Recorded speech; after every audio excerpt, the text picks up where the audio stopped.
So hello friends and welcome to the Flux Studio. In this video we are going to show you how to take print or how to plot your drawing file.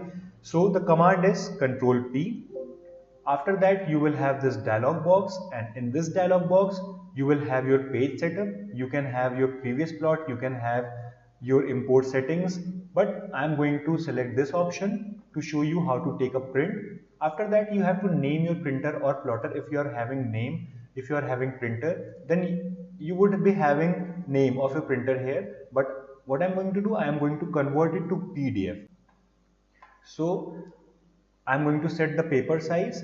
I'm going to set it as ISO A3. Now what to plot? There are four options: display, extend, limits and window. In display option, you will be printing this display of a worksheet like this.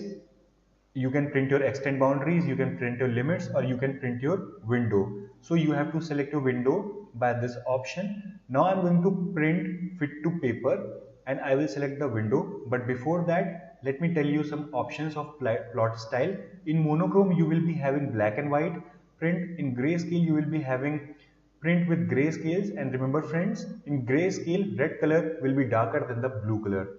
Now, you can print on acad.ctb. It will be giving you a color print. Now you are having many options. I'm going to select as displayed. So you have to shade plot as displayed if you want to print it as displayed in the drawing file. Now I will select custom because it is giving me more DPI. Now if you want to print plot in background, you can take or untick this.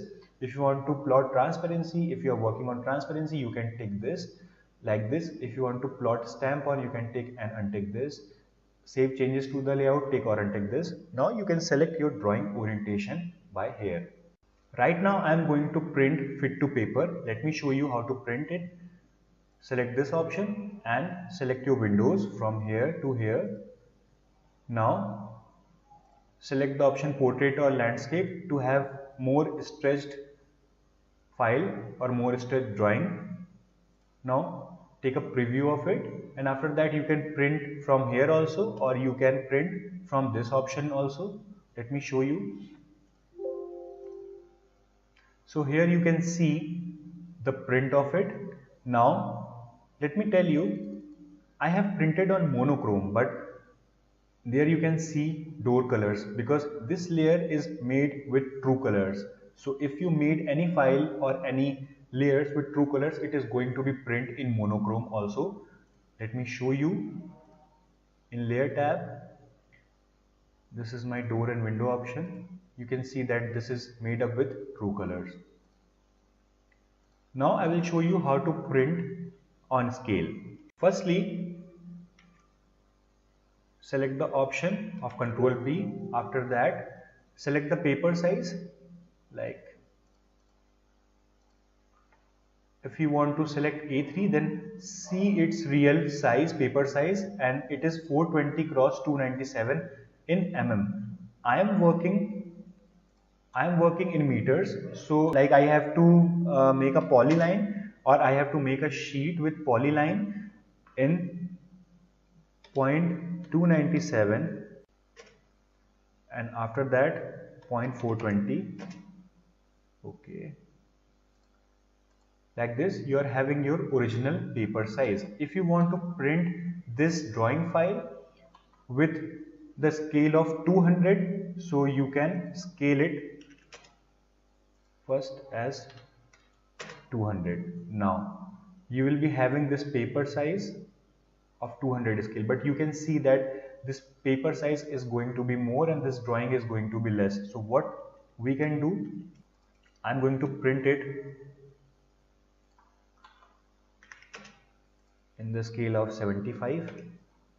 So this is better option. Now set your paper size here. Because I'm going to print in the scale of 75, what you can do, untick this option, and after that, because I am doing it in meters, so I have to write 0.075. If I was working in mm, I will only write 75 here. So that will be pretty easy. If you are working in mm, then you have to write the exact value, and if you're not working in mm, you are working in meters, you have to scale it in that factor. So if you want to convert it in meters, you have to divide it by 1000, and after that you will get 0.075, and after that you can take the print of it, or firstly take the window of it. Then now it is not showing the preview. Let me select drawing to PDF option. Now it will show you the preview. Because it is in landscape, I have to convert it in portrait, and now you can see here is a drawing file. So friends, that's all for this video. Thank you for watching and have a nice day.